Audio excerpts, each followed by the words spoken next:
శ్రీమాత్రే నమః. నమస్తే అండి, ఎలా ఉన్నారు? అంత బాగున్నారా? నేను కూడా బాగున్నానండి. మరి నిలవ పచ్చళ్ళలో కలపటం విధానం చూపించాను కదా. మరి ఈరోజైతే తాలింపు పెడుతున్నానండి. ఎలా తాలింపు పెడతానని చెప్తాను. మనం ఎప్పుడు కూడా ఇలా కొంచెం కొంచెం తాలింపు పెట్టుకోవాలి. అప్పుడు తాజాగా ఉంటుంది, ఫ్రెష్గా. అప్పటికప్పుడు తాలింపు పెట్టుకున్నది ఒక 10 రోజులు వాడుకున్న తర్వాత మళ్ళీ ఉంటే మళ్ళీ తాలింపు పెట్టుకోవాలి. ఉన్నదే కదా అని అంతా తాలింపు పెట్టుకుంటే పాతగా అయ్యి ఆ రుచి వేరుగా ఉంటుంది, ఈ రుచి వేరేగా ఉంటుంది. ఇప్పుడు ఇదేం పచ్చడి అనుకుంటున్నారా?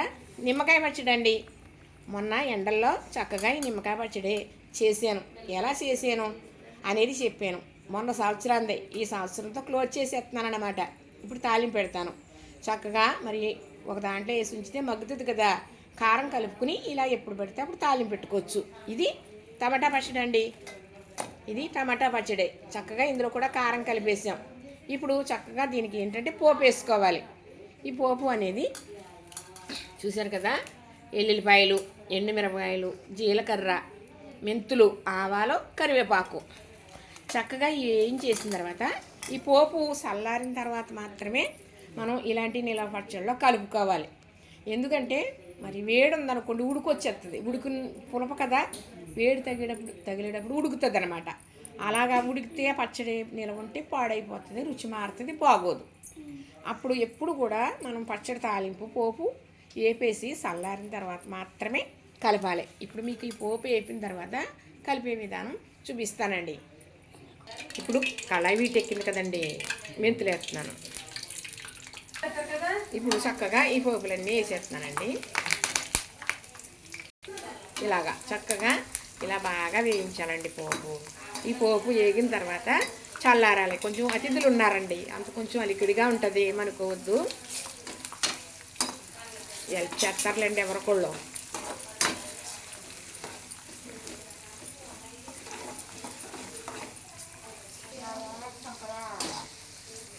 ఇప్పుడు కరివేపాకు వేసి అన్నీ వేసి చూడు, నన్ను వేసి చూడు అంటదట కరివేపాకు.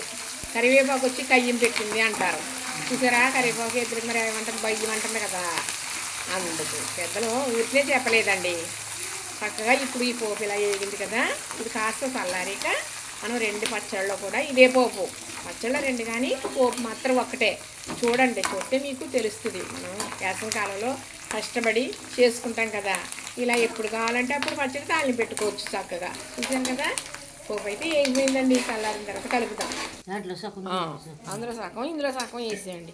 వేసి ఇది మా అత్తయ్య గారండి, తమ్ముడు వాళ్ళ అత్తగారు. ఇప్పుడు అన్నయ్య గారు మనవరాలు రసరాలు అయ్యింది. ఆ అమ్మాయికి ముత్తమ్మగారు అవుతారు.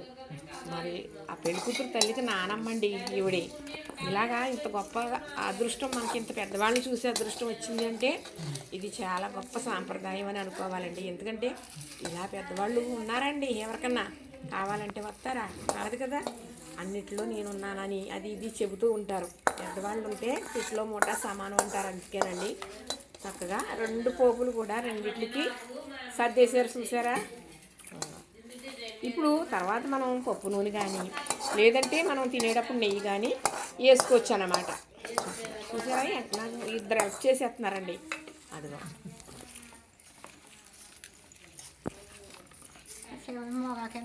బాబయ్య అదంతా తీసుకుంటుంది. ఇలాగా మనం వేసవి కాలంలో కష్టపడ్డామనుకోండి, మనకి ఎప్పుడు కావాలంటే అప్పుడు ఇలాగా తాలింపు పెట్టుకోవచ్చు.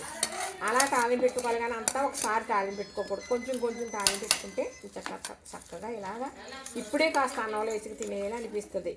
అలా ఉండాలి. చేసామనుకోండి పని, అది సోర్తి కడుపు నిండిపోవాలి, తింటే కాదు. చూసారా, అది ఎంత అందంగా కనపడుతుందో, ఎంత బాగుందో చూసారా. మరి కొనుక్కుంటే ఇలా ఉంటుందా? కొనుక్కుంటే కొంచెమేనండి, చేసుకుంటే ఎక్కువ. ఇదే తెలియాలి మనకి. అది బాగా కలపాలండి. నూనె కలిసేటప్పటికి పచ్చడి అనేది కొంచెం లూజ్ వస్తుంది అనమాట. గట్టిగా అనుకోయి నూనె పడింది కాబట్టి నీళ్ళు అనేది ఉండకూడదు కదా. మరి నూనె వల్లే జారు రావాలి పచ్చడి. ఇది టమాటా, ఇది నిమ్మకాయ. చూసారా ఎలా ఉంది? నచ్చిందా? నోరు ఊరిపోతుందా? కొంచెం ఎత్తే బాగుండు అనుకుంటున్నారా? ఇంకెందుకు ఆలస్యం, చక్కగా తెచ్చుకోండి. మళ్ళీ వేసవికాలం వస్తుంది కదా, ఇలా పెట్టుకోండి. ఎప్పుడు పడితే అప్పుడు ఇలా కలిపి వేసుకుంటారు. కానీ నచ్చిందని అనుకుంటున్నానండి. లైక్ చేయండి, షేర్ చేయండి, సబ్స్క్రైబ్ కూడా చేసేయండి. మరి